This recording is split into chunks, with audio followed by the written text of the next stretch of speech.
Bueno, muy buenos días para todos. Soy el presidente del capítulo estudiantil de la APG UDES. Bienvenidos a la tercera conferencia de nuestro calendario académico de conferencias. Tenemos como invitado a Jairo Torres Peña, físico de la UIS, con su conferencia llamada Adquisición y Procesamiento de Datos Sísmicos con aplicaciones en depósitos de hidratos de sal hidratos de gas y diapiros de sal.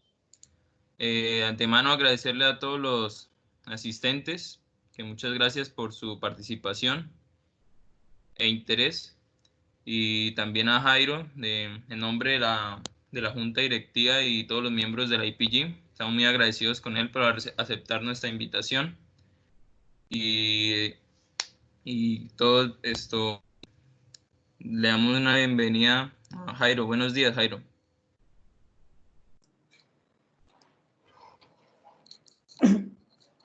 Hola Jefferson, ¿cómo vas? ¿Cómo estás? No, pues contento con estar acompañándolos aquí a todos y que me gustaría que...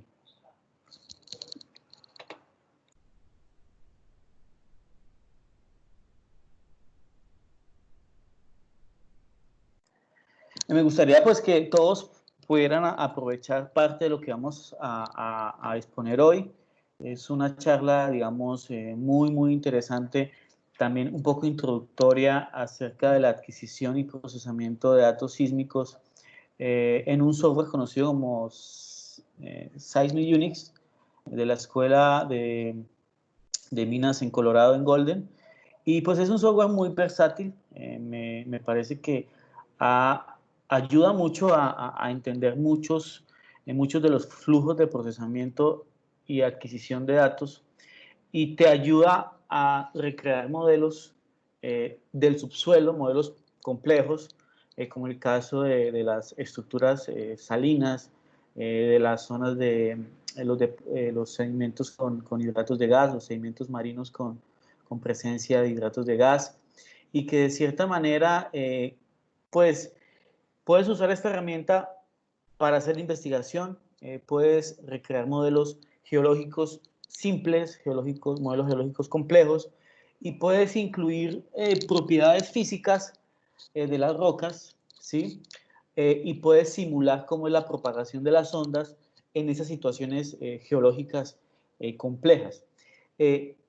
Y validar tus resultados, validar cómo se están comportando las ondas, cómo es la respuesta sísmica de esos modelos con esas propiedades en los casos más simples, como el caso acústico, que consideramos el modelo como un fluido, o el caso elástico, que se considera el modelo del subsuelo como un sólido, en el caso poroacústico, poroviscoelástico, bueno, etcétera y etcétera, en donde puedas ir evaluando la respuesta sísmica, cómo es esa firma de esos sismogramas sintéticos en tu caso de estudio. Cuando tú ya has hecho esto y lo has entendido muy bien en datos sintéticos, puedes ir allá a datos reales y ya tener la plena confianza de que lo que estás haciendo, lo que estás evaluando, pues ya tiene una validación en datos y en modelos sintéticos. Este software también sirve mucho para implementar cosas en código, o sea, es un código abierto donde tú puedes hacer extensión a los códigos que ya existen y colocar tu sello y colocar tu firma en cuanto al flujo de procesamiento de los datos. Entonces, ustedes pueden, con Seismic Unix pueden procesar datos sísmicos reales también, líneas reales 2D, pueden procesar datos de GPR también, pueden procesar datos de sonar. Entonces es un software muy versátil para entender el comportamiento, obviamente, de las señales sísmicas en tus modelos. Cuando planteas una investigación, validar con modelos sintéticos es supremamente necesario en la exploración, digamos, de hidrocarburos convencionales o no convencionales. En la experiencia que yo tengo con Seismic Unix, hemos aplicado estos modelos sintéticos para zonas de hidratos de gas, para zonas de estructuras de sal, y también para reservorios de hidrocarburos en rocas volcánicas, ¿sí? Que es algo atípico en donde puedas tener un depósito, un reservorio de hidrocarburos en rocas, digamos, volcánicas, en rocas, digamos, diferentes a las rocas sedimentarias. Entonces, y también hemos hecho algunas cositas de procesamiento de líneas sísmicas que están disponibles en el servicio de Estados Unidos para Alaska. Entonces tú puedes bajar las líneas sísmicas que están disponibles, las adquisiciones de los datos sísmicos de reflexión, y tú puedes hacer un procesamiento, un preprocesamiento y un procesamiento a los datos, ¿sí? A los datos sísmicos. Entonces, SU tiene mucha versatilidad, es un software de código abierto y que puede servir a geólogos, a físicos, a matemáticos en sus investigaciones. Y vuelvo y repito, alguien más experimentado en cosas de programación puede también desarrollar código, ¿sí? Desarrollar código. Entonces, de esa manera, muchachos, ese es el objetivo de la charla de hoy. Darles... Qué pena esto, Jairo, llegó un invitado que puede cancelar de la cámara, por favor.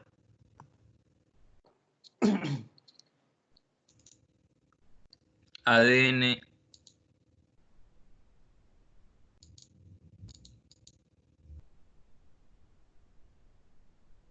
Es que tiene la cámara activada, amigo.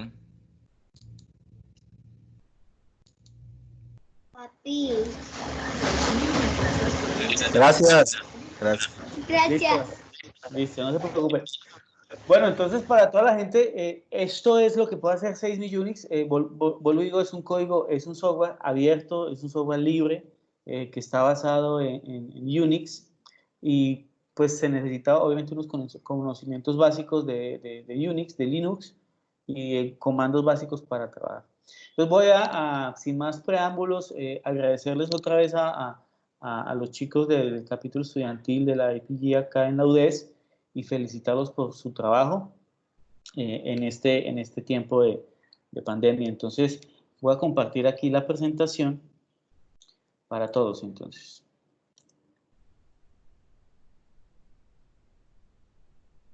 ¿Sí? Bueno, entonces, bienvenidos. Hoy es sábado, bueno, la fecha está mal, pero bueno. El título es Adquisición y Procesamiento de Datos Sísmicos usando modelos sintéticos bajo la herramienta de Seismic Unix. Al final veremos unas cositas aplicadas a hidratos de gas y a diapiros de sal, que son muy interesantes. Como contenido, pues vamos a hacer una pequeña introducción a lo que vamos a ver hoy. Un poco sobre lo que es Seismic Unix. Algo muy sencillo, la teoría básica del método de reflexión sísmica que todos aquí conocen. Y vamos a mostrar un flujo básico tanto para modelado y procesamiento usando SU, y los casos de estudio que ya les comenté que hemos desarrollado acá con unos chicos de estudiantes de geología también, bueno, en su época estudiantes de geología, hoy ya geólogos obviamente, algunas conclusiones finales y la referencia. Entonces, para todos, ¿no? Seismic Unix es una herramienta muy versátil, amigable, con muchas rutinas para diseño, modelado, procesamiento e inversión de datos sísmicos. Y inició en 1970 como ESI, como ESI. Esta herramienta, hoy en día llamada SU o ECU, de alguna manera nos ayuda a recrear situaciones de geología compleja, ¿sí? Y aplicar un completo flujo de procesamiento sísmico, tanto a datos sintéticos como a datos reales, ¿sí? Sabemos también que la exploración sísmica usando las ondas reflejadas, que es el método tradicional y que se ha usado por años para la exploración de hidrocarburos, pues de alguna manera ha sido muy útil y se usa tanto en exploraciones en tierra como offshore, ¿no? Y también saber que los hidratos de gas, pues que de alguna manera hacen parte de los hidrocarburos no convencionales que todos conocemos, y que están presentes en ciertos tipos de estructuras geológicas y en sedimentos marinos, en zonas obviamente donde pudiera existir esta presencia de estos hidratos de gas que están catalogados como hidrocarburos no convencionales. Además, pues vamos a exponer algunos tipos de diapiros de sal y cómo se aplica un flujo de procesamiento para este tipo de estructuras. Y algo interesante que pudimos nosotros hacer y es que pudimos aplicar diferentes técnicas de migración sísmica, algoritmos de migración sísmica para estos datos sintéticos, ¿sí? Dentro de los algoritmos de migración sísmica están los algoritmos de Kirchhoff, que está basado en la teoría de rayos, y los algoritmos de migración que están basados en ecuación de onda, que son Reverse Time Migration, que es RTM, o las ecuaciones de sentido único, que es OWWE, que son unos métodos de migración actuales, ¿sí? Actuales desde el punto de vista de la implementación computacional, pero no tan nuevos en desarrollo matemático, ¿sí? Entonces, bueno, ¿qué es SU? O bueno, ¿qué es SU o qué es Seismic Unix? Hoy en día el profesor John Stowell es el profesor que lidera en el Centro de Fenómenos Ondulatorios o CWP de la Escuela de Minas de Colorado en Estados Unidos. Aquí están los dos links para que ustedes puedan bajar el software, ¿sí? Y un wiki donde ustedes puedan seguir las instrucciones de la instalación, ¿sí? En este momento, pues no vamos a mencionar nada sobre la instalación. Se instala, pues mencionemos algo aquí de historia. Ya hablamos un poco de la instalación. Entonces, ¿dónde nació Seismic Unix? Nació bajo liderazgo del profesor Claerbout en Stanford a finales del 70 con un estudiante que él tenía, ¿sí? ENIAC, y se llamó en ese momento SI. Luego, pues, Einar se pasó a la Universidad de Utah y a principios de los años 80, Qué pues, pena, Jairo, interrumpir esto. Roosevelt, por favor, ¿podría desactivar la cámara?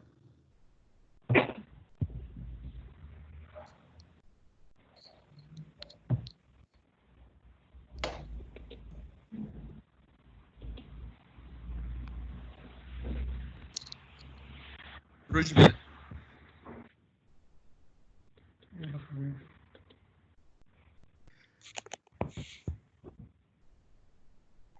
Buen día con todos. Jairo, hola, ¿con quién hablo?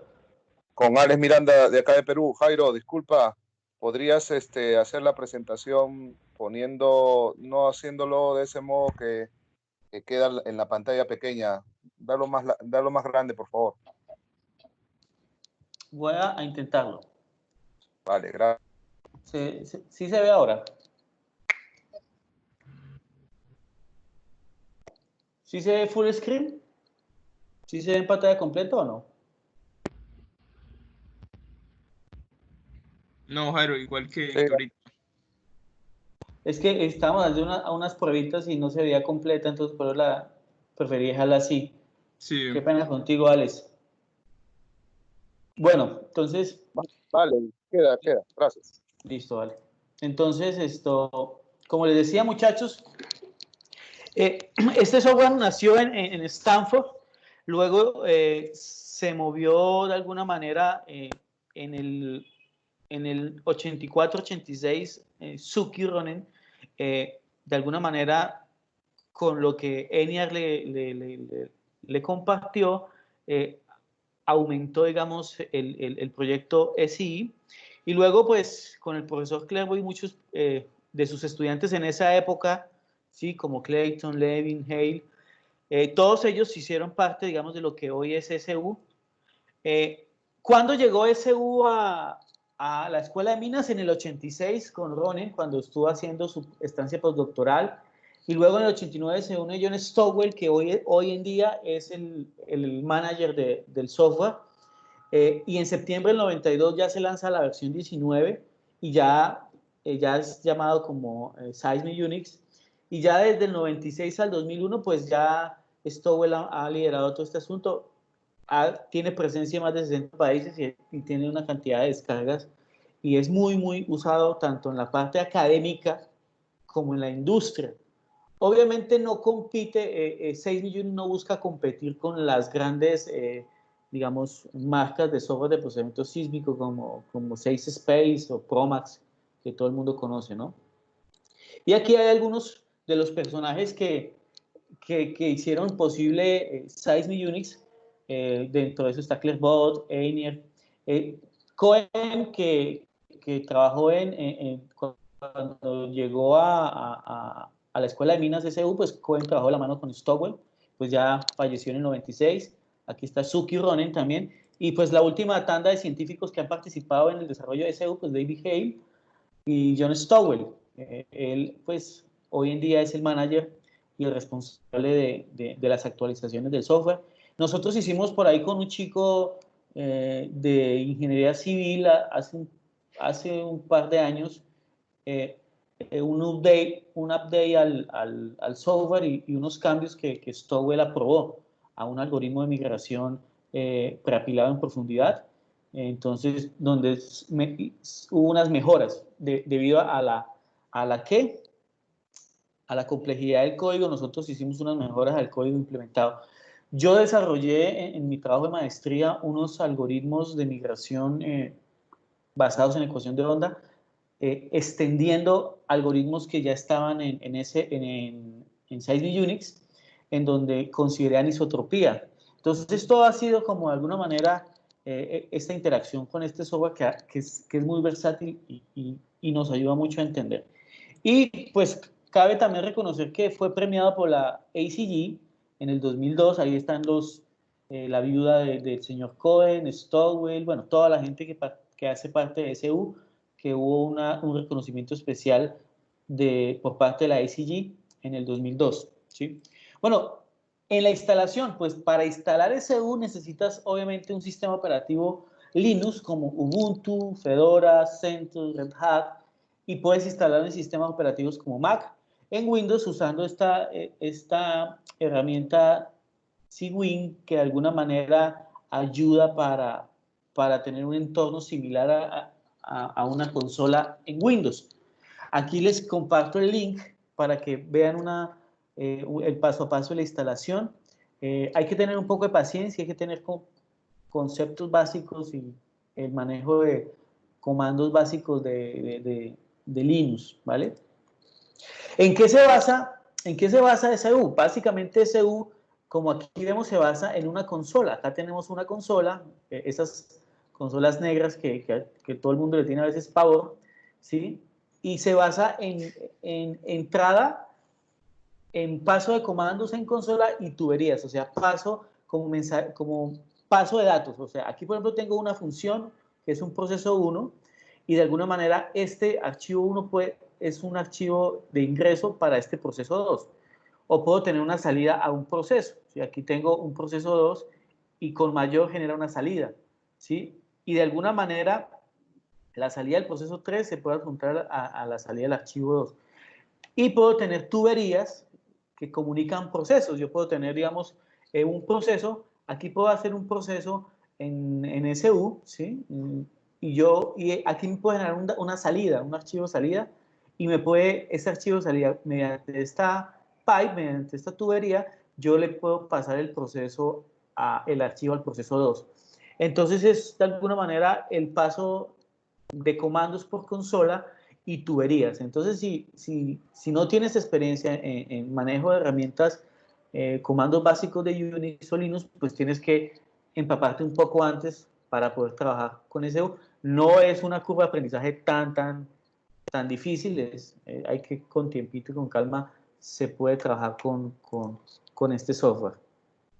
Bueno, y como todos sabemos, nosotros cuando hablamos del método de reflexión sísmica, que es un método muy usado, el tradicional para la exploración de hidrocarburos, pues si tenemos una capa horizontal aquí, ¿sí? Con un espesor, una profundidad Z, una posición de fuente aquí, una posición de receptor aquí y aquí un punto donde sucede la reflexión, pues aquí tenemos una ecuación que gobierna el tiempo de arribo de esa onda reflejada en esa capa, ¿sí? Y de alguna manera esto es base de la teoría de la propagación de ondas usando el concepto de teoría de rayos, ¿no? Usando el concepto de rayo, que de alguna manera nos ha ayudado para entender todo lo que es la propagación de las ondas sísmicas al interior de la Tierra, en los temas de sismología, obviamente.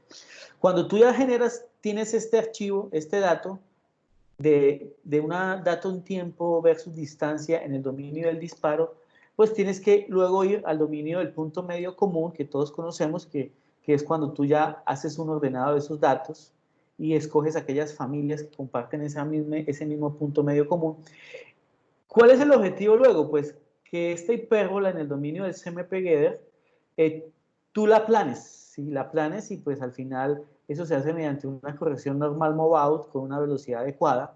Si es una capa horizontal, pues es la velocidad de la capa, y si hay varias capas, pues hay que buscar una velocidad RMS. Y tú aplanas. Cuando ya aplanas este evento, pues como tienes todos esos eventos comparten en un punto medio común, tú puedes hacer un stack o un apilado y de alguna manera generar una sección sísmica apilada, ¿sí? ¿Qué es lo que tenemos aquí? Cuando tienes todo el dato organizado en el dominio CMP, donde aquí compartes fuentes, receptores, en una familia de fuentes receptores que comparten este mismo punto medio común, que tienes esta hipérbola, bueno, pues aplanas la hipérbola, la puedes aplanar, pero esa hipérbola puede ser aplanada con una velocidad correcta, o sea, con una velocidad RMS igual a la velocidad normal move-out, o puede ser sobrecorregida en donde la velocidad RMS es mayor a la velocidad normal move-out, o en el caso contrario, que puede ser subcorregida, donde la velocidad RMS es menor a la velocidad DNMO, que a veces también es llamada velocidad apilado. Ojo, ¿cuál es el objetivo? Determinar esas velocidades RMS. No es sencillo, a veces no se pueden conseguir esas velocidades RMS, a veces vamos a los datos, digamos, de los check shot en los datos sísmicos, pero bueno, se hace un análisis de semblanza cuando se necesita encontrar esas velocidades. Uno de los métodos es este método de semblanza, en donde buscamos aquellos puntos de máxima coherencia, ¿sí? Esos puntos de máxima semblanza o máxima coherencia, aquí en colores rojo o amarillo, me indican la mejor velocidad de ajuste y que me aplana ese evento hiperbólico, ¿sí? A lo largo del tiempo, ¿no? O sea, aquí tengo 3 puntos de máxima coherencia que me pueden ayudar. Si yo los selecciono o los pico, yo puedo aplanar ese evento. Hacia allá va el flujo básico del procesamiento de los datos sísmicos, ¿sí?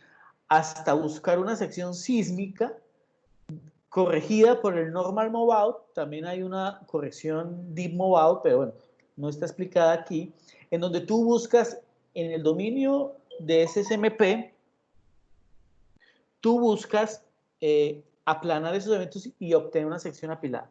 Cabe recordar que yo tengo diferentes dominios de trabajo en el método de reflexión sísmica. Yo puedo estar en el dominio del tiempo, en el dominio del offset, en el dominio del punto medio, y existen algunas etapas que se hacen en cada uno de esos dominios. Por ejemplo, la de convolución, que se hace en el dominio del tiempo, el stack, que se hace en el dominio del offset, la migración, que se hace en el dominio del punto medio. De alguna manera, el objetivo básico del método de reflexión sísmica es llevar unos datos que están en el dominio del disparo, hacer una cantidad de filtrado, correcciones, etcétera, etcétera, y obtener una sección apilada y posterior a eso aplicar una técnica de migración, ya sea en tiempo o en profundidad, ¿sí? Ese es el objetivo básico del método de reflexión sísmica. Ya podemos estar hablando que existen otras técnicas más actuales y más modernas de eso, que nos va a ayudar al flujo, ¿sí? Al flujo de procesamiento. Pero básicamente esto es un flujo sencillo de llegar de los datos en el dominio del disparo a una sección apilada en tiempo, ¿sí? Como todo el mundo conoce. Bueno, ¿qué se puede hacer en SU? ¿Sí? En SU podemos hacer diseño sísmico 2D y 3D, se puede generar adquisición sísmica 2D y 3D, pero bueno, el procesamiento sísmico 3D no se puede hacer todavía en SU, y obviamente SU no está diseñado para hacer interpretación sísmica. Obviamente hay software más robustos para hacerla, y si quieres hacer procesamiento 3D, pues en estos momentos SU no tiene la funcionalidad para hacer, pero sí puedes modelar ondas en 3D, hacer modelos 3D y ver cómo es la propagación de las ondas en esos modelos 3D. Vamos hoy a ver, para que todo el mundo se familiarice con las funciones y las rutinas de SU, que SU puede hacer un modelado usando modelos de velocidad con la función UNIF2, un modelado sísmico con SUF de MOS2, que es una función para modelar ondas, ¿sí? Donde está la solución de la ecuación de onda, acústica, SU tiene implementaciones de soluciones de onda acústica y para densidad constante, para densidad variable, ecuación de onda elástica, etcétera, etcétera. También puedes, como todo el mundo sabe, cuando tú obtienes unos datos sísmicos tienes que trabajar con las cabeceras. SU también ayuda a trabajar y a manipular las cabeceras del dato con esas dos herramientas que están ahí. Puedes adicionar la cabecera CDP también o la cabecera asociada al punto medio común. Tú puedes ordenar por cabeceras el dato, puedes calcular un fold o cubrimiento para el procesamiento 2D, puedes hacer análisis de velocidad usando el método de semblanza, puedes hacer una corrección normal move-out, puedes hacer un apilado, puedes hacer también diferentes técnicas de migración, tanto en tiempo como en profundidad, pre-stack o post-stack. Lo que estoy enseñando aquí es un flujo básico para hacer migración post-stack, ¿sí? O sea, después de apilar los datos. Entonces, ¿cómo hace uno los modelos de velocidad? Pues básicamente aquí hay un pantallazo de lo que muestra SU. UNIF es una función de SU, una rutina que me ayuda a construir los modelos 2D, en donde simplemente tengo que incluir, aquí está la función, un archivo de entrada, que me genera un archivo de salida, que es un archivo binario que se puede ser luego ploteado. Aquí vamos a construir un modelo de velocidad tanto para la densidad como para la velocidad, ¿sí? Acá obviamente debes tener en cuenta el número de muestras en la horizontal, el número de muestras en la profundidad, la separación y las velocidades que vas a incluir, ¿sí? ¿Cómo se ve eso? Pues de esta manera, ¿sí? Pues este es el modelo que tú puedes generar con SU. Si tú tienes en mente un modelo así, lo puedes construir en SU, en un archivo ASCII, colocando cada una de esas interfaces y generando un rango de velocidades. Aquí las velocidades más bajas están en color rojo, las velocidades más altas están en color azul. Ese sería el modelo de velocidad y ese sería el modelo de densidad. O sea, necesitas, en el caso del modelado, tú necesitas conocer los parámetros del modelo para predecir cómo van a ser los datos. Entonces, tú puedes hacer aquí modelado acústico conociendo la velocidad de la onda P, la densidad. Puedes hacer modelado elástico conociendo la velocidad de la onda P, la velocidad de la onda S, la densidad. Puedes hacer anisotropía si conoces los parámetros de anisotropía para cada caso. Entonces es muy versátil y tú puedes ir incluyendo todos estos parámetros físicos. ¿Cómo visualiza SU este archivo que salió del archivo anterior? Aquí está la salida, si ustedes ven aquí, modelo 1.unif, que es el dato de entrada, me genera una salida aquí que se llama modelo 1.bin. Esta es la salida de esta función, de esta rutina. Y con Ximage, que es una función de SU, para plotear los datos, yo puedo ingresar ese dato y plotearlo. Este es el paso, el comando pasado por consola para plotear el modelo de velocidad o plotear el modelo de densidad, ¿sí? Tú puedes escoger ahí, obviamente, editar los labels del modelo, ¿sí? Entonces, es muy versátil a la hora también de, obviamente, de visualizar tus datos y puedes ver en escala de RGB o en escala, digamos, en diferentes escalas de colores, ¿sí? Para el gusto. Cuando tú ya tienes un modelo, si tú ya tienes un modelo en tu cabeza, lo construiste, ¿sí? Obviamente, ese modelo debe tener sentido geológico y debe tener una razón de ser para que lo hagas, ¿sí? Dependiendo de cuál es el objetivo de lo que quieras hacer. Entonces, cuando ya tienes ese modelo, tú dices, bueno, ¿yo qué voy a hacer? ¿Un modelo acústico? ¿Voy a evaluar la respuesta acústica, la respuesta sísmica acústica? ¿O yo voy a evaluar la respuesta elástica? ¿Sí? Yo puedo ver componentes verticales de la velocidad de la onda P o puedo ver componentes horizontal y vertical de la velocidad asociada a la velocidad de la onda P a la velocidad de la onda S. Ah, bueno, tú quieres hacer el caso elástico. Entonces, para hacer el caso elástico, debes tener en cuenta que el modelado sísmico es para una ecuación elástica. Pongo en este caso el sistema de ecuaciones elásticas que resuelve SU, ¿sí? En donde tienes un sistema de primer orden, un sistema de ecuaciones diferenciales de primer orden, con la componente entre variables de velocidad, componente horizontal de la velocidad y componente vertical de la velocidad. ¿Sí? Aquí tenemos la componente horizontal y la componente vertical de la velocidad. En términos de los esfuerzos, ¿sí? Esfuerzos de principales, X, ZZ, y los esfuerzos de corte. Entonces, ese es un sistema que X y aquí soluciona la velocidad con respecto a X. Y lambda y mu son los parámetros, digamos, coeficientes elásticos del medio. De esta manera, y ve aquí la densidad. Esta es la ecuación que soluciona SU, ¿sí? Tú puedes hacerlo, obviamente, puedes programarlo también usando el concepto de diferencias finitas. Acuérdate que cuando tú quieras solucionar ecuaciones diferenciales necesitas tener en cuenta un esquema numérico para solucionar tus ecuaciones. Aquí está el esquema numérico o los operadores en diferencias finitas hacia adelante, ¿cierto? Que evalúas la función en un punto adelante y un punto atrás o hacia atrás, o los esquemas, el operador de diferencias finitas centrado, ¿sí? Y también existe el concepto de malla intercalada, que tú evalúas diferentes propiedades físicas en nodos simultáneos, ¿sí? Bueno, ¿y cómo queda la ecuación, esta ecuación de la solución de la ecuación elástica acoplada, cómo queda computacionalmente implementada? Así. Eso fue uno de los desarrollos que yo hice en el trabajo de modelado elástico, ¿sí? En donde tú solucionas estas ecuaciones elásticas y las implementas en un código de bajo nivel como C o C++. También se puede hacer en MATLAB también. Entonces, este es la implementación. Ya el esquema numérico, ya pasar del continuo al discreto. Obviamente con unas condiciones de estabilidad y dispersión, ¿cierto? Que ayuden a que la solución sea estable, converja a lo que estoy haciendo. O sea, numéricamente deben cumplir ciertos parámetros.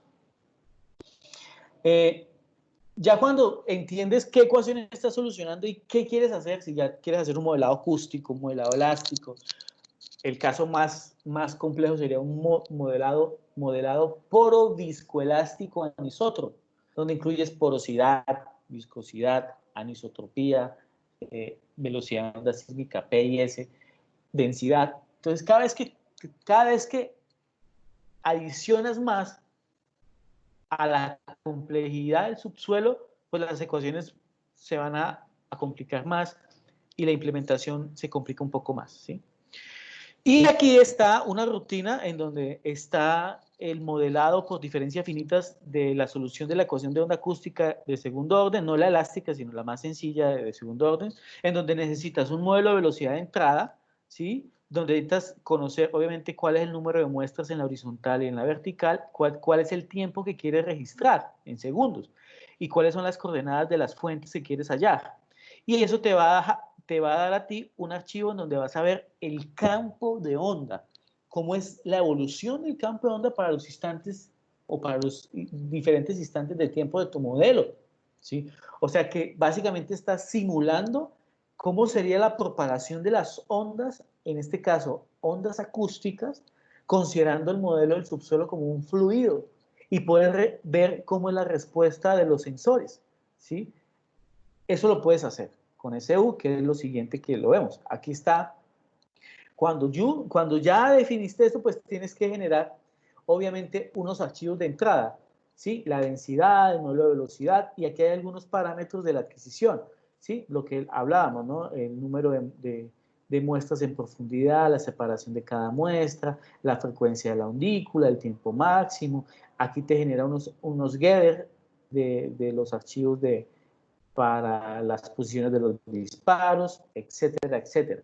Y te genera un archivo de salida binario que se llama movie.out. Esta es la salida que contiene el campo de onda modelado, ¿sí? ¿Cómo lo ves? Entonces, lo ves de la siguiente manera. Tú tienes el modelo completo, pero con SU tú puedes aquí hacer una serie de sensores, colocar una fuente en un extremo o en la mitad o en el otro extremo y simular sísmica offshore o sísmica marina, y escoges una sección del modelo para modelar las ondas, ¿sí? Dependiendo del número de sensores que coloques. Entonces tienes el modelo de P y de densidad. Cuando haces esto, generas un campo de onda como el que ven acá. Aquí está el frente de onda y aquí están los eventos reflejados a lo largo del tiempo. Aquí vemos 1, 2, 3 reflexiones, por acá hay otro evento, ¿sí? Donde están los eventos reflejados y este es el evento directo. ¿Cómo evoluciona eso en el tiempo? Pues de la siguiente manera, ¿sí? Ahí vemos cómo evoluciona en el tiempo. Entonces, dependiendo de cuánto tiempo le hayas colocado al dato, aquí la fuente se ubicó en un extremo, ¿sí? De un modelo de 800 muestras en la horizontal, y vemos cómo es la evolución. Aquí estamos viendo la evolución del campo de onda acústico, en ese caso, ¿sí? Y ya cuando haces el modelado puedes entrar y ver los registros de los shot getters, ¿sí?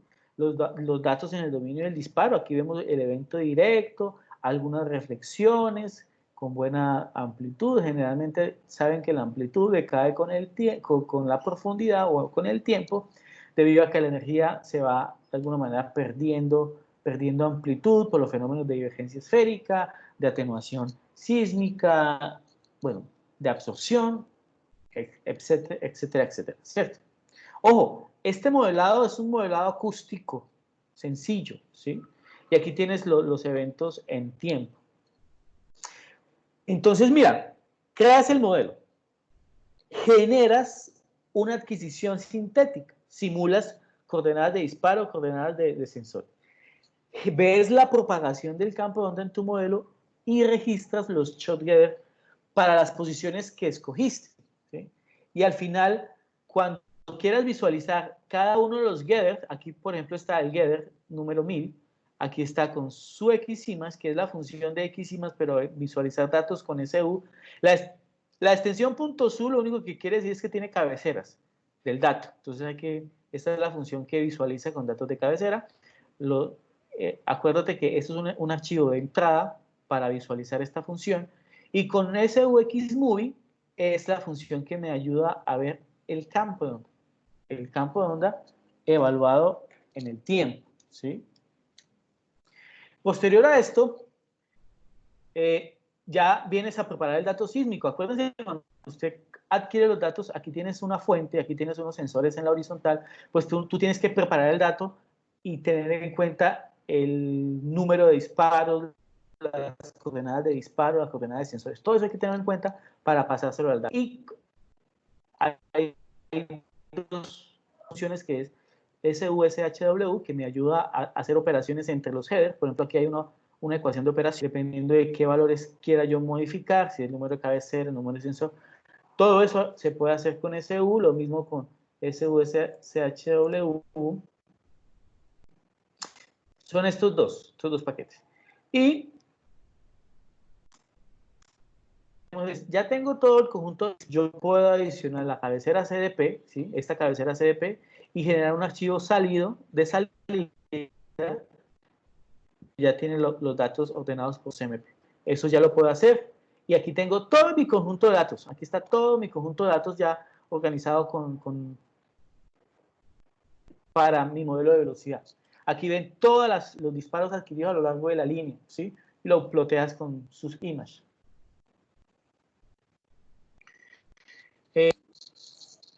Entonces, luego ordenas el dato. Acuérdense que tenemos los datos en el dominio del disparo, luego tenemos que ordenar el dominio del CMP. Y luego contar cuántas trazas tengo por familia de SMP y calcular la gráfica del FOL, ¿sí? Que está por aquí más adelante. Aquí obtengo esta gráfica de cubrimiento, que es el FOL, ¿sí? Entonces, acuérdense, usted debe ordenar y contar. Y para eso hay una función de SU que se llama susort, ¿sí? Y Tsukikon, en donde esta es la función que me ayuda a contar algunas trazas para una cabecera dada. Cuando yo ya ordené los datos del dominio del CMP del dominio del disparo al dominio del CMP, obtengo la siguiente imagen. Esto ya es un dato ordenado por CMP y visualizado, ¿sí? Obviamente con todas las trazas que estaban ahí, ¿sí? Ojo, hay que calcular, y acordémonos que cuando uno calcula el FOL, cuántas trazas tiene, ¿sí? Por CMP, y dónde están los valores que tienen máximo cubrimiento.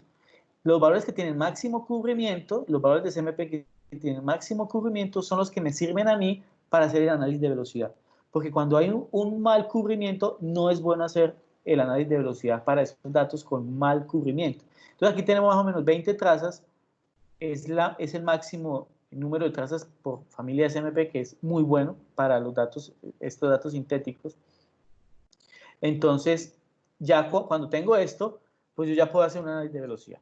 Entonces, acordémonos que cuando tú ya tienes los datos en el dominio del CMP, se hace la corrección normal movado, que ya había explicado al inicio, que es tratar de coger esta hipérbola y hacer una hipérbola aplanada. ¿Cómo? Con un tiempo normal movado asociado a una velocidad normal movado.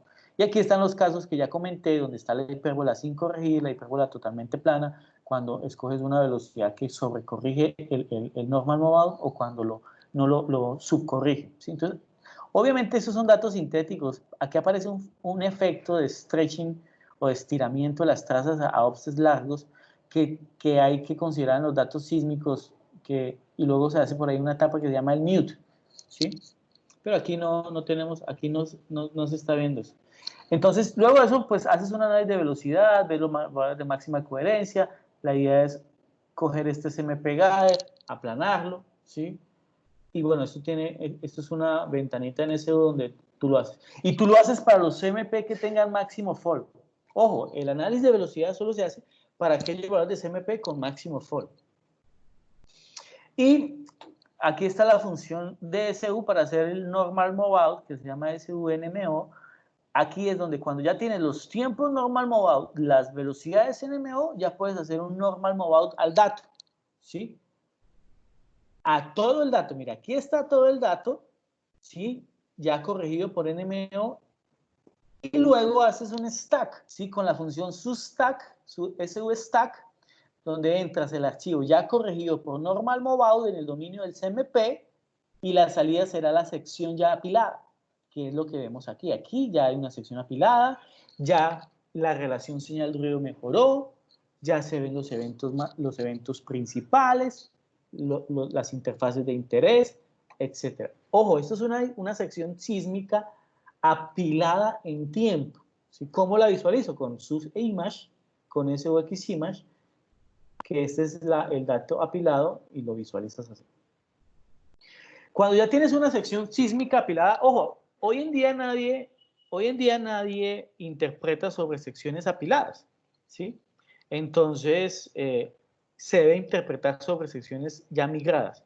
Preferiblemente la migración debe ser en profundidad. Ojo, si tienes migración, si vas a interpretar sobre secciones migradas en tiempo, hay que tener ciertas consideraciones.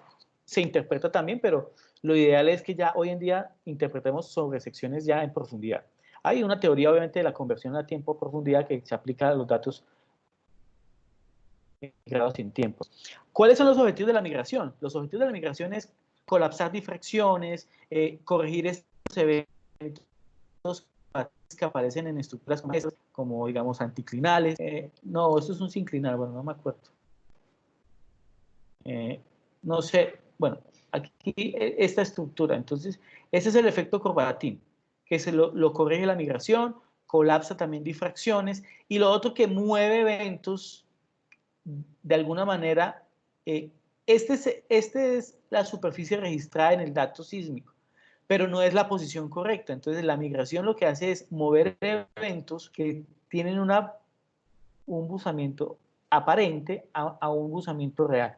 Eso lo hace la migración sísmica y mejora la relación señal-ruido. ¿Qué puedes hacer con SU? Pues ya cuando tienes una sección posapilada, una sección ya apilada, puedes hacer migraciones en tiempo posapilado como la migración stall, la migración GASDAC, la migración phase shift, en donde aquí están las funciones substall, subgasmic, submic-ps. Estas son migraciones que puedes usar, que de insumo te piden la sección apilada, ¿sí? Y ojo, pues cuando tú haces migración en tiempo posapilado, pues solo necesitas una sección apilada, ¿sí? Y de alguna manera, dependiendo, ¿no? Dependiendo del tipo de migración. También puedes hacer migración en profundidad por diferencias finitas, por Fourier, diferencias finitas, split step, GASDAC, que son estas funciones que ven aquí, ¿sí? Y pues ahí tienes que hacer una traspuesta a tu modelo de velocidad, mira si suavizas el modelo de velocidad, ¿sí? SU tiene implementada esta función Smooth 2 para suavizar de alguna manera modelos de velocidad, como cuando se hace en tomografía.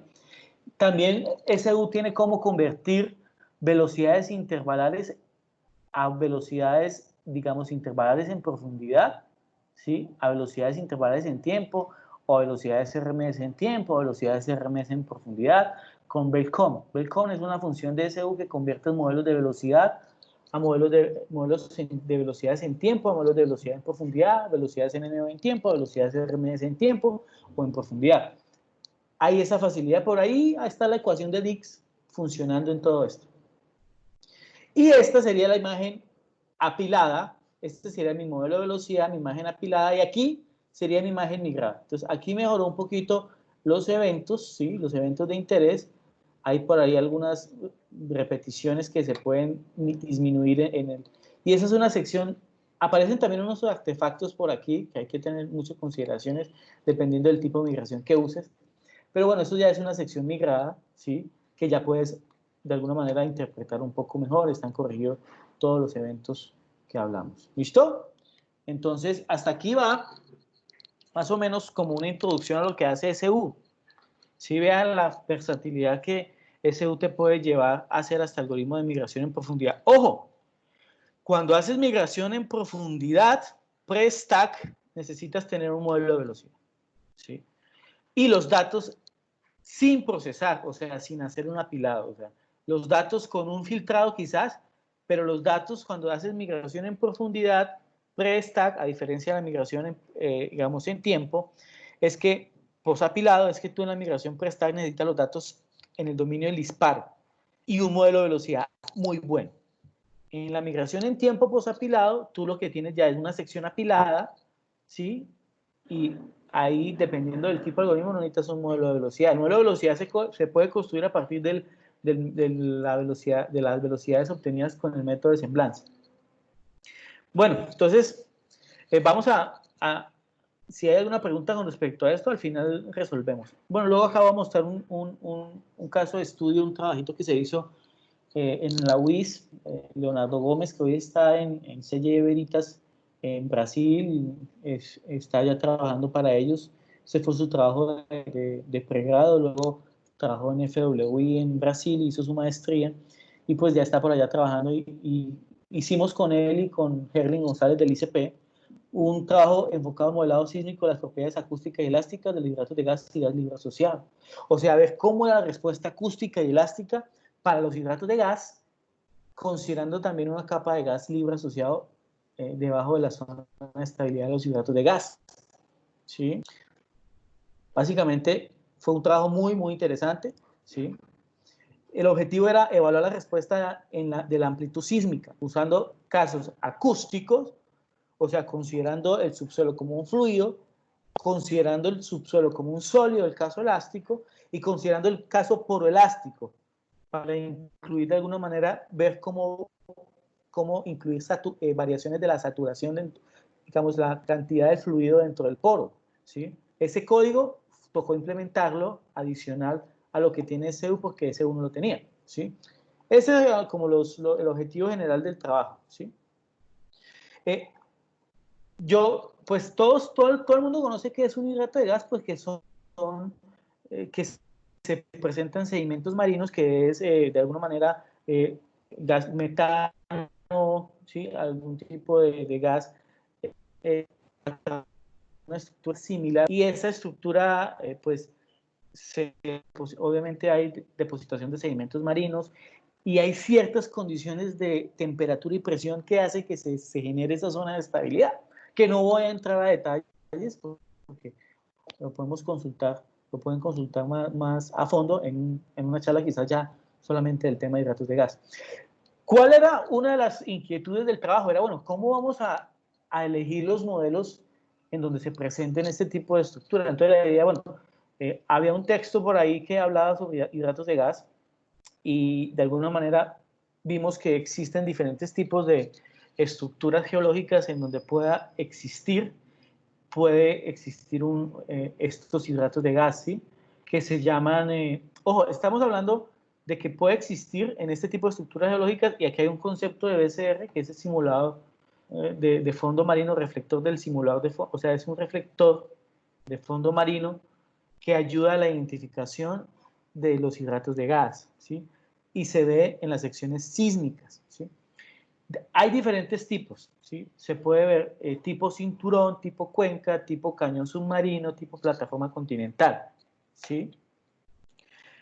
Entonces, cuando nosotros queremos hablar de hidratos de gas, pues necesitamos saber cuáles son los indicadores que pueden existir para estos hidratos. Sabemos que hay indicadores geofísicos, indicadores geológicos, indicadores geoquímicos, hasta mediciones in situ también. Entonces, dentro de los indicadores geofísicos está el BCR, que es conocido como reflector de simulador de fondo marino. También por ahí aparece un doble reflector de simulador de fondo marino. Otro indicador es el aumento de la amplitud en las secciones sísmicas por debajo del BCR, para poder, digamos, como un indicador. Existen también un concepto de chimeneas de gas, que es como escapes, obviamente, de gas que genera un blanqueamiento en ciertas zonas de la sección sísmica, ¿sí? También existen algo que llama montículos de hidrato de gas, que son indicadores. Ahora, hay que tener en cuenta algo, y es que cuando uno va a identificar un BCR, una de las características principales del BCR es que, comparado con la amplitud aquí, la polaridad es una polaridad invertida a la polaridad del lecho marino. Eso es una de las cosas que es interesante. Si la polaridad es inversa, si es con una polaridad invertida de la sección sísmica. Lo otro, que el BCR de alguna manera simula o recrea la misma orientación del lecho marino. Y lo otro es que no sigue la estratificación, en la mayoría de casos no sigue la estratificación de los sedimentos, o sea, los puede estar cortando de alguna manera. No, y eso lo vamos a ver ahorita, ¿sí? Aquí vemos, por ejemplo, una chimenea de gas, un escape de gas aquí, ¿sí? Donde genera un blanqueamiento un poco de las amplitudes. Y pues existen 4 tipos de estructuras tipo cinturón, que es en estructuras anticlinales orogénicas, anticlinales sepultadas. Aquí vemos que este es el BCR, vea que no sigue como la estratificación y la geometría de los sedimentos. Y aquí pues tampoco, de alguna manera, aquí hay unos sedimentos sepultados encima de, digamos, de esta anticlinal, ¿sí? Estos son ejemplos de sísmicos reales. La clase en estructuras de cinturones fallados, ¿sí? Aquí vemos el BCR, y también en bloque yacente de estructuras falladas, que aquí podemos ver el BCR. También está el tipo cuenca, que está cuenca marginal, ¿cierto? Eso es un tipo cuenca marginal y ya intracuenca. Aquí sí es complicado un poco la identificación del BCR porque se puede confundir con la estratificación. Este es uno de los, creo que de los casos particulares en donde sigue un poco la estratificación, ¿sí? Y también están los tipo cañón submarino. Aquí vemos tipo fondo de cañón. Aquí vemos una estructura tipo margen de cañón. ¿Sí? Mire que no sigue de alguna manera la estratificación, sino trata de seguir obviamente la forma del lecho marino. Bueno, nosotros escogimos 4 modelos de cada uno de los tipos de BCR que vimos en las estructuras geológicas que les comenté, y escogimos el modelo 4, que lo llamábamos modelo 4 de un bloque BCR en un bloque yacente de estructuras falladas, que es este. También tipo cuenca marginal, tipo fondo de cañón, plataforma continental. Y aquí están algunas velocidades sísmicas tomadas de la literatura para la capa de agua, para las capas sedimentarias, la zona de hidratos y la zona de gas libre. Sí, que es una zona que aparece, es una zona de gas que zona de gas libre que aparece debajo de la zona de estabilidad de los hidratos de gas, que puede aparecer o no. Y una de las inquietudes nuestras era, bueno, ¿qué sucede en la respuesta sísmica con y sin la presencia de esa zona de gas libre debajo de la zona de estabilidad de los hidratos de gas? ¿Sí?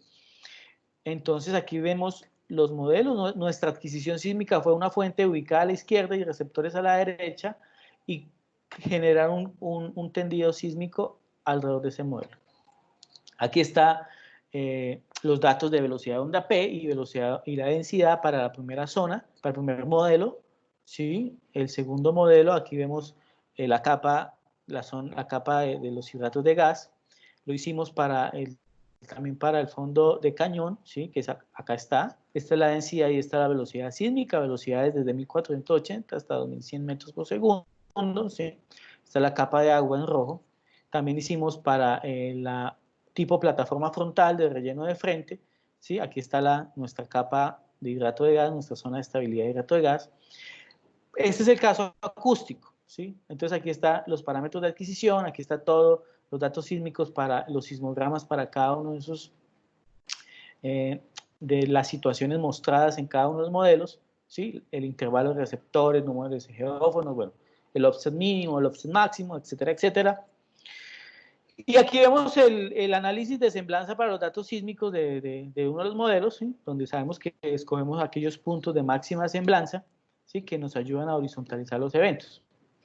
Y aquí vemos algo interesante en donde vemos la respuesta de las secciones ya migradas, en donde por aquí se ve muy tenuemente el BCR. Aquí escogimos el primer caso, no solo se tiene la zona de estabilidad del hidrato de gas. Es una respuesta acústica, ¿sí? Es una imagen migrada ya. Y luego nosotros la comparamos cuando definimos una zona de gas libre debajo, ¿sí?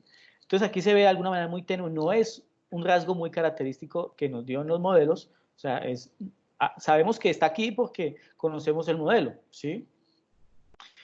Luego, ¿qué hicimos? Entonces hicimos para esos mismos modelos, le incluimos una zona de gas libre, ¿cierto? Debajo de la zona de estabilidad a los hidratos, y recreamos los valores de velocidad de densidad y velocidad onda P. Hicimos también el caso elástico, que va a mostrar el caso acústico, y miren lo que pasa.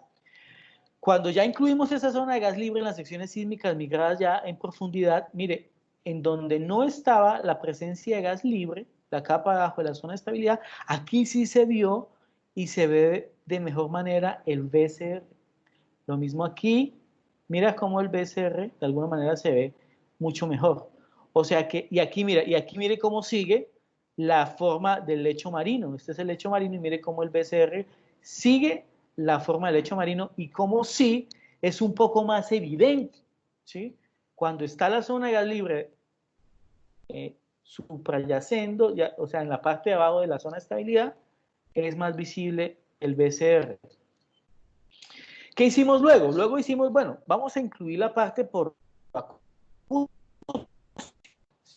Hicimos la parte elástica, no quise mostrar aquí solamente la parte por acústica, en donde hicimos un modelo sintético, capas horizontales. Primero, variar la saturación, ¿sí? La saturación de gas, aquí de 5, 15, 25, 35 los hidratos, sin capa de gas libre asociado y con capa de gas libre asociado, ¿sí? Corrimos este dato para la densidad, la velocidad de onda P y variamos la saturación del hidrato, ¿sí? De gas en donde está y no es. Estos son ejercicios que son muy interesantes para evaluar la respuesta sísmica y ver cómo depende de alguna manera de la saturación, ¿no? Interesante. Aquí vemos cómo en zona donde está la zona de estabilidad del hidrato de gas, este es el BCR, que tiene de alguna manera problemas por debajo de los 25% de saturación, 15%, sí, donde no se identifica un BCR, ¿cierto? Aquí ya en zonas donde la saturación llega a un 35%, pues ya es más visible el BCR. ¿Y qué pasa cuando se incluye la zona de gas libre asociado? Miren, interesante. Ya en saturaciones de hidratos de gas de 5% ya se puede ver el BCR con mejor amplitud, ¿sí? Como una firma, un contraste más interesante, y obviamente un 35% pues es muy visible. Y eso fue algo muy interesante de ¿qué pasa? A ver, ¿qué estoy diciendo? Pregunta, si existe zona de gas libre, según estos resultados, es más visible el BCR como indicador geofísico. No quiere decir que en zonas donde no hay gas libre no esté la zona de estabilidad de los hidratos de gas, quizás pueda estar, obviamente puede estar la presencia de los hidratos ahí, pero parece ser que cuando está una capa de gas libre asociada, el indicador es más de alguna manera, el contraste de la impedancia ahí es más interesante y es más alta la impedancia acústica y o impedancia elástica. Aquí vemos también algunos shot-together, ¿sí? Donde aquí vemos cuando aumenta la saturación, cómo es más identificable en las amplitudes sísmicas. Bueno, conclusiones del trabajo interesantes que se hicieron: se evaluó la respuesta acústica, la respuesta elástica, la respuesta por acústica, en donde se incluye pues que la presencia de una zona de gas libre ayuda a identificar de mejor manera el BCR. También que la velocidad de la onda S fue muy sensible y es sensible a los cambios para identificar el BCR, porque hay unos cambios de polaridad que se ve invertido en la presencia de los hidratos en los modelos sintéticos que hicimos, ¿sí? Solo considerar el campo acústico no es suficiente para determinar alguna saturación del hidrato. Entonces, de alguna manera, tener en cuenta la velocidad de onda S puede ayudar a alguna manera a poder estimar la saturación de los hidratos, no solamente la onda compresional. Bueno, el segundo caso de estudio que me pareció interesante fue que hicimos unos modelos sintéticos de estructuras subsalinas y presalinas, obviamente datos que tenían en cuenta una historia geológica y que geológicamente eran correctos, ¿sí? Y el trabajo estuvo enfocado a comparar varias técnicas de migración sísmica en profundidad, ¿sí? Basadas en las ecuaciones de sentido único, ¿sí? Eso fue lo que hicimos acá. Bueno, Germán Reina, el profesor Jorge Pinto, Jesús Goyes fue también, y David Serrano fue gente que estuvo apoyando mucho a Germán en la realización de este trabajo, ¿sí? El objetivo era aplicar diferentes técnicas de migración y establecer cuáles serían las ventajas y desventajas de cada una y ver cuáles me ayudaban a obtener una mejor imagen sísmica y reducir la incertidumbre en la exploración al obtener mejores imágenes sísmicas, ¿sí? Y de alguna manera esto va enfocado a eso, a mejorar la imagen sísmica, ¿sí? Aquí tenemos algunas propiedades físicas de algunos minerales evaporíticos, ¿cierto? Su escala de dureza, su densidad, su velocidad sísmica compresional. Para una alita vale 4.500 metros por segundo, y abajo está para la anhidrita, la alita, donde vemos velocidades sísmicas de BP y BS, coeficientes de Poisson, que generalmente son velocidades altas. En la sal tenemos velocidades altas, ¿sí?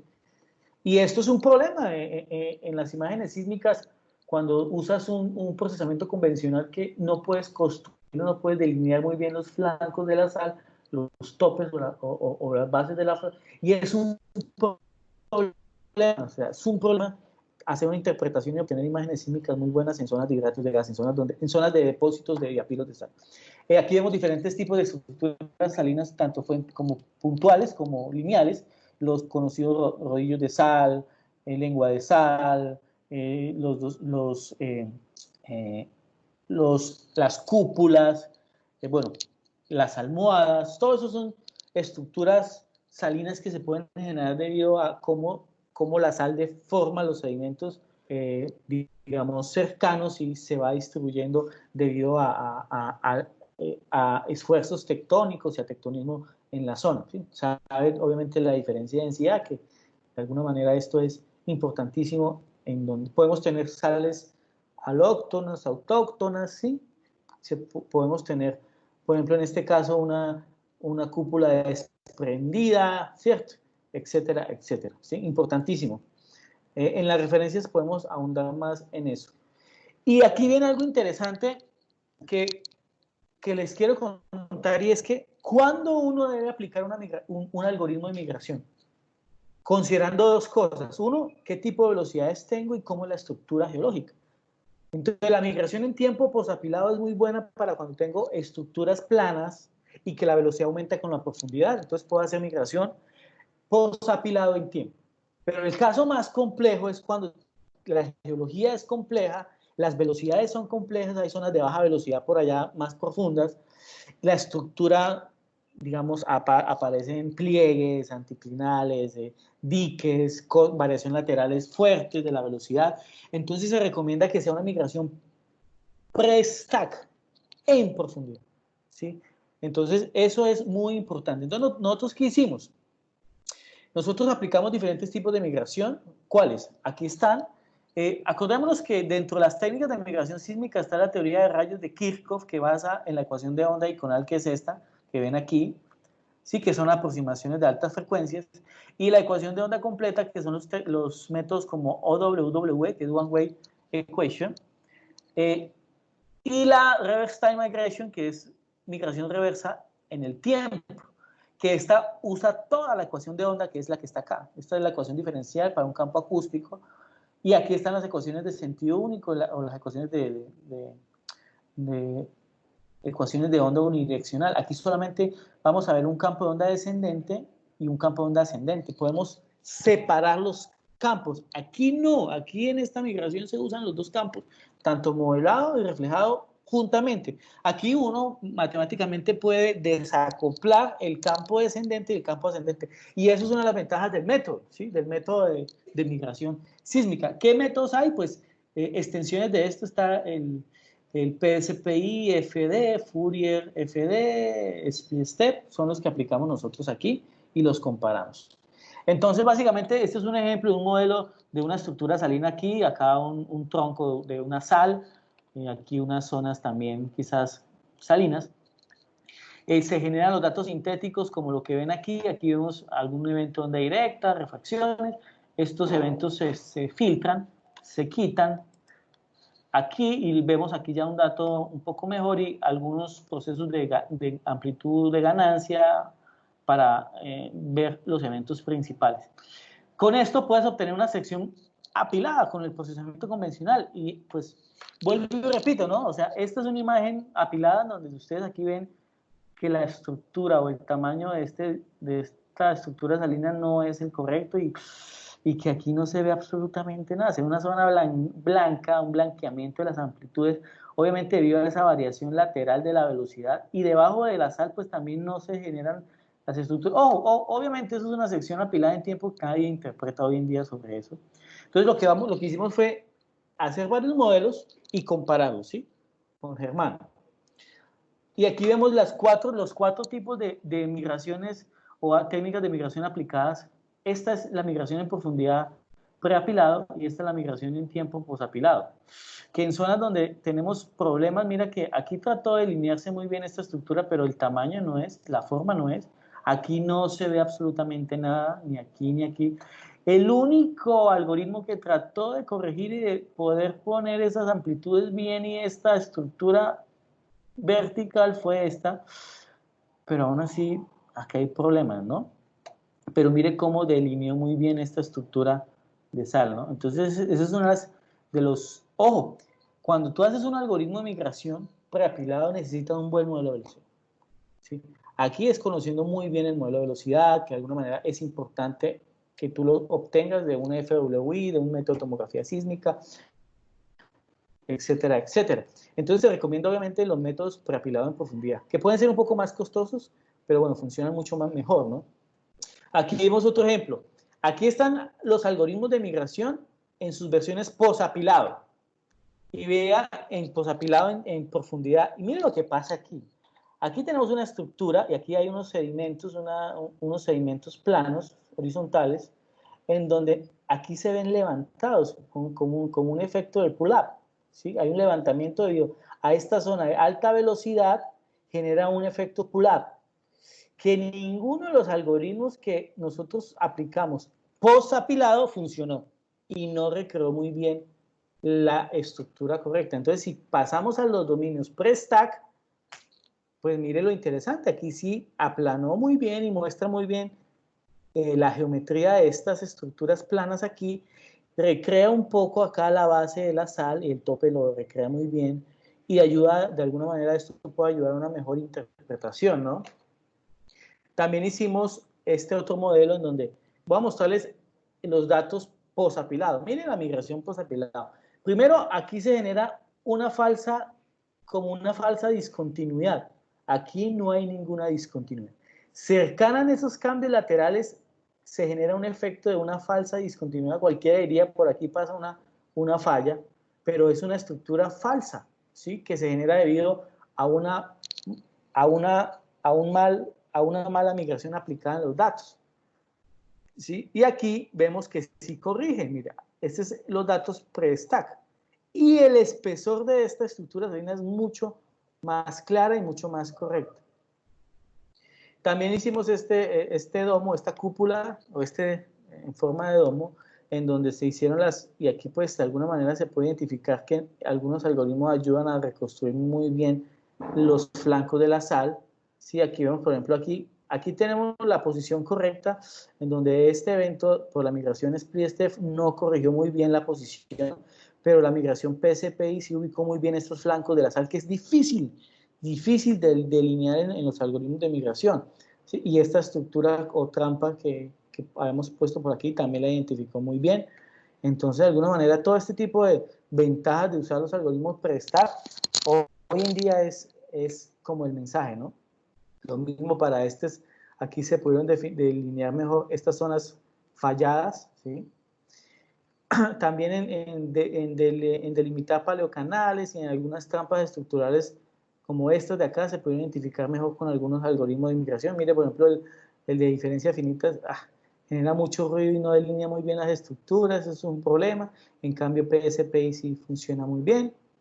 Y cabe aclarar que todos esos algoritmos fueron implementados en un computador sencillo, ¿sí? Obviamente no se usó ningún servidor ni nada, pero entonces vemos acá la diferencia de los tiempos en horas para los algoritmos de diferencia finitas, Fourier, diferencia finitas, PSPI y SPLISTEF, en donde obviamente el que más consumió memoria y tiempo fue diferencia finitas y sus resultados no son muy buenos. El menor SSF, ese es SPLISTEF, pero PSPI para mí, entre PSPI y SPLISTEF fueron los que obtuvieron mejores resultados y son los que nosotros recomendamos a la hora de usar en estos tipos de algoritmos de migración. Ojo, conociendo muy bien el modelo de velocidad, claramente.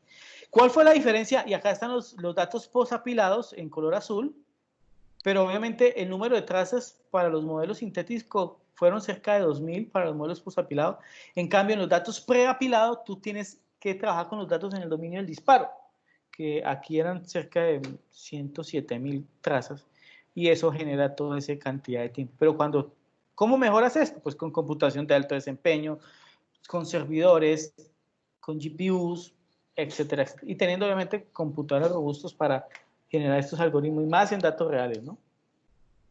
Bueno, aquí hay algunas conclusiones del trabajo, ¿sí? Y que de alguna manera las estructuras salinas son complicadas de tratar de delinear o delimitar o de obtener una imagen sísmica, ¿no?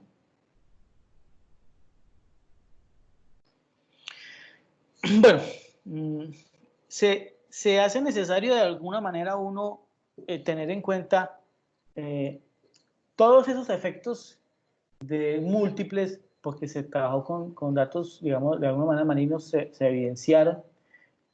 Puede ayudar obviamente a una muy buena, los algoritmos preapilados en profundidad con un buen modelo de velocidad ayudan y dan buenas luces a la hora de hacer una interpretación y delinear. Bueno, muchachos, vamos a concluir sobre el uso de Seismic Unix. Les recuerdo que ayuda a construir modelos sintéticos en diferentes situaciones geológicas. Los dos casos que vimos, los hidratos de gas y los diapiros de sal, ¿sí? Esto se puede llevar a datos reales, obviamente. Que existen diferentes herramientas para modelado y procesamiento que usted puede utilizar de manera gratuita y libre, que usted puede aplicar un flujo de procesamiento y todos los conceptos que quiera entender lo puede hacer mediante esa herramienta.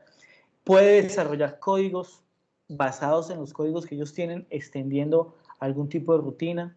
Es versátil y usted puede jugar también con Madagascar, con Ceblik, que es un software parecido, pero de Stanford, con MATLAB, con Python.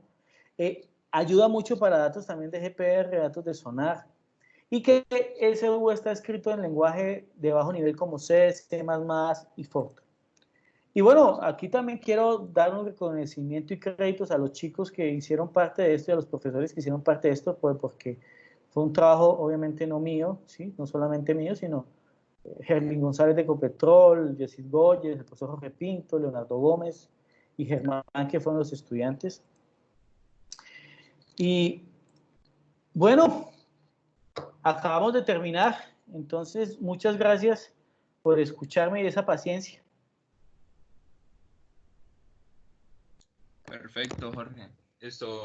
Jairo, podríamos entonces abrir el espacio de las preguntas. Los asistentes tengan alguna duda. Creo que alguien alzó la mano. Alex Miranda. Buenos días, Jairo. Muy interesante tu presentación y bueno, lo que primeramente quería comentarte, a ver si es que podrías darnos tu correo electrónico para poder tener un contacto contigo y si nos puedas facilitar, digamos, los trabajos que tú has hecho en cuestión a lo que es el RMS. Y prácticamente ahí va también una de mis preguntas de lo que es, bueno, yo te comento, yo soy geólogo de petróleo y me interesa esa parte de lo que es principalmente ese apilamiento, ¿no? Porque Sí. prácticamente ahí si tú puedes hacerlo ver en la lámina 13 que estuvimos ahí viendo contigo, prácticamente es el principio fundamental, ¿no? Ahora el cambio en lo que era antiguamente la medición por segundos, a cambiarlo ahora a la profundidad, a lo que son por metros, ¿no? Ese es un condicionamiento muy, muy importante. Y llevarlo todo a la parte, a la horizontal o a la vertical, ¿no? Principalmente ese RMS, ¿no? Yo lo que, mi pregunta más se basa en que si digamos, yo voy a tener que todo ese apilamiento tenerlo, algunos marcadores importantes, ¿no? Mío, se van a resaltar de un modo más, se puede decir, más resaltante, o disculpa la redundancia de la palabra, ¿se van a resaltar más o van a hacer lo mismo? ¿O qué tratamiento yo puedo hacerlo, digamos, con este software? Mira, Alex, bueno, gracias por conectarte y por estar por aquí y bueno, valorar todo, obviamente, tu experiencia. Mira, Alex, yo digo que lo fundamental para aplicar estos métodos de migración en profundidad es la velocidad, el modelo de velocidad. Si tienes un buen modelo de velocidad y tienes buena certidumbre de esas velocidades RMS, pues en profundidad, velocidad de intervalo, te ayudaría muchísimo a obtener una buena sección sísmica, ¿sí? Y hay que aclarar algo, ¿no? Y es que como obtengan las velocidades sísmicas, pues es clave a la hora de obtener esta imagen. El método de tomografía sísmica, que es un método tradicional para obtener velocidades, es muy bueno, pero también aparece hoy en día una técnica que se llama la técnica FWI, que es una técnica robusta para determinar modelos de velocidad que ha ayudado mucho a la industria hoy en día para zonas complejas. Y hay que aclarar algo, y es que tú puedes sacar un modelo de velocidad RMS con los picados que haces en el método de semblanza. Ese puede ser un primer acercamiento. Eso es lo que nosotros hicimos con los modelos. Lo tomamos con las velocidades de picado y obtuvimos las velocidades RMS para ese caso, ¿sí? Y se hacen las diferentes conversiones usando la ecuación de Dix.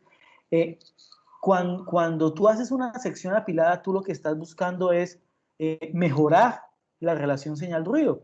Cuando tú apilas trazas que vienen de la misma familia, pues si hay por ahí información que apareció ruido que no está en una y si está en la otra señal, pues al momento de hacer ese stack, pues mejora la relación señal-ruido y lo que vas a buscar es resaltar los eventos más importantes, los reflectores más importantes se van a resaltar ahí. Y eso es una de las grandes ventajas del stack. Ya luego llevar del stack a la migración, pues estás quitando, colapsando difracciones, estás moviendo eventos busantes a su posición correcta, estás quitando los efectos de corbatín, etcétera, etcétera. Y estás obteniendo una imagen del subsuelo más realista. Y si lo haces, ahora, ojo que una cosa son los métodos de migración en profundidad y otra cosa es la llamada conversión tiempo-profundidad que usan velocidades del check shot al momento de hacer la conversión. Pero, Alex, hoy en día lo esencial es tener imágenes ya migradas en profundidad para hacer la interpretación, obviamente para tener menor incertidumbre. O sea, y el modelo de velocidad. Si tienes un buen algoritmo de migración, pero tienes un mal modelo de velocidad, entonces por eso hay que trabajar mucho de la mano de los geofísicos que hacen y obtienen los modelos de velocidad para las zonas o los prospectos, con el algoritmo de migración en profundidad. No sé, Alex, si eso era y te responde la pregunta. No, sí, perfecto, Jairo. Y reiterarte y agradecerte mucho y tu correo para tener más contacto. Sí, sí, por el correo te lo enviamos, no te preocupes. Vale, vale. Gracias, gracias. Perfecto. ¿Alguien más tiene una pregunta? Pueden alzar la mano o pueden activar el micrófono directamente.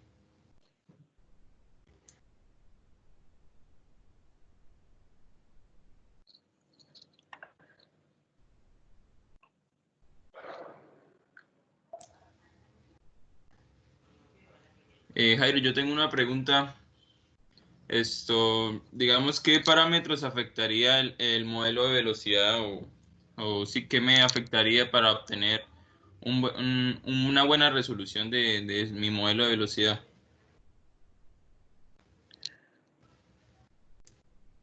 A ver, buena pregunta. A ver, mira, primero, o sea, hablemos de qué afecta la velocidad sísmica. O sea, cuando uno habla de la propiedad de la velocidad sísmica se afecta por la densidad, por la compactación, por la compactación de la roca, por la saturación, el contenido de fluido, por la humedad. O sea, hay varias propiedades que afectan esa velocidad medida. Entonces, al momento de medir la velocidad sísmica, yo debo tener en cuenta los factores que me puedan hacer cambiar esa velocidad, ¿sí? Entonces, es muy importante. Y lo otro, que una velocidad, o sea, que un evento, o sea, si yo quiero posicionar un evento, un reflector aquí, mira lo que pasó en el caso de, de que el evento se levantó, hubo un efecto de pull-up, y eso fue por la velocidad. O sea, ahí uno, si no se escoge una muy buena velocidad, entonces pueden aparecer eventos mal posicionados. Entonces, ¿qué afecta la velocidad sísmica? Pues todas las propiedades que te dije, pero en el procesamiento hay que tener mucho cuidado y las velocidades RMS son esas velocidades que hay que obtener de muy buena manera. ¿Qué afecta? Pues la saturación, la porosidad, los parámetros elásticos, varían esa velocidad y si no lo estás teniendo en cuenta, todas las propiedades a la hora de calcular la velocidad, pues se complica el asunto. Ah, perfecto. Muchas gracias, Jairo. Bueno, No sé si tengan alguna pregunta, los asistentes pueden alzar la mano. muchachos están tímidos. pero bueno, no, contento. Jefferson, gracias por tu invitación. Yo espero que hayamos aportado un poco al capítulo y que puedan seguir viniendo cosas más adelante para ustedes. El software es muy versátil, es muy fácil de usar y hay muchos problemas que puede ayudar a resolver. Si tienen preguntas, obviamente, desde el punto de vista de cómo es la respuesta de la amplitud sísmica en diferentes situaciones, ¿no? O sea, no solo en hidratos de gas, sino en reservorios convencionales también, obviamente. Y en estructuras complejas, ¿no? Las estructuras complejas, pliegues, fallas, hay algo que se llama también por ahí escama gruesa, que también son estructuras muy complejas que merecen un tratamiento muy especial. Pero bueno, muchas gracias Jefferson y gracias a todos y me gustaría Jefferson si hay posibilidad de... ¿Dónde está el chat aquí? ¿Cuál es el chat? Ahí en la parte derecha de la barra de opciones. Para que tú puedas escribe mi correo aquí para que Alex lo tenga, porfa. Sí, Ah, listo, perfecto. Ya lo adjunto. sí, escríbelo ahí en el chat.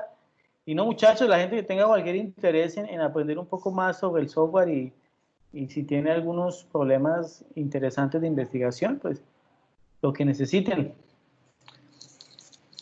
Listo, ahí ya adjunté su correo, Jairo. Para los que estén interesados pueden abrir el chat y obtenerlo. Listo, Alex, por ahí está. No sé si Alex ya miró el correíto, Alex, para que porfa lo anotes y me escribes, Alex. Un abrazo gigante y saludos. Estás en Perú, ¿no? Sí, Jairo, estamos acá en Perú y muy buena como te estaba comentando, la presentación. Te voy a estar escribiendo para ahí, lo dices, eso cuando es capa gruesa y capa delgada, porque ahí está, se puede decir, la mata del asunto. Sí, claro. ¿Y cómo va esa pandemia por allá, Alex? ¿Bien? Bueno, se trata de avanzar acá en la medida. Te voy a hacer algunos comentarios. Nosotros parece que vamos a soltar la parte se puede decir, lo que estábamos acá en la cuarentena. Se va a soltar el próximo lunes, pero acá los médicos, acá del Colegio de Médicos de acá del Perú, dice que no, porque vamos nuevamente a tener la ola, ¿no? Entonces, acá hay una lucha entre la parte de lo que es el gobierno con lo que es la parte de los médicos, ¿no? Pero yo te digo una cosa, la mejor prevención está en no salir. Si tienes la posibilidad de no salir y quedarte en tu casa, pues hazlo, ¿no? Y eso es lo mejor, no solamente para ti y tu familia, sino para todos los demás, ¿no? Sí. Bueno, Alex, muchas gracias y que se sigan cuidando por allá entonces. Un abrazo y me escribes, seguimos en contacto. Qué bueno conocerte por este medio entonces. Igual, Jairo, un abrazo y cuídate, y cuídense también ustedes, muchachos.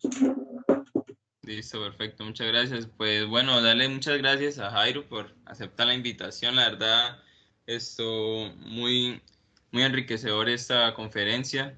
Esto fue aportó en mucho, en parte de la adquisición eh, de esta manera, ¿no? Entonces, también a los asistentes, darle muchas gracias por estar conectados. Una invitación para mañana, la cuarta conferencia dictada por el director ejecutivo de la ACGGP, Flover Rodríguez, con su conferencia de la geología tiene un rol social, mañana a las 3 de la tarde. Están cordialmente invitados igualmente. Y listo. Entonces damos por concluido esta reunión. Muchas gracias, Jairo, nuevamente, y que Listo. tengan buen día a todos. Gracias. Hasta luego.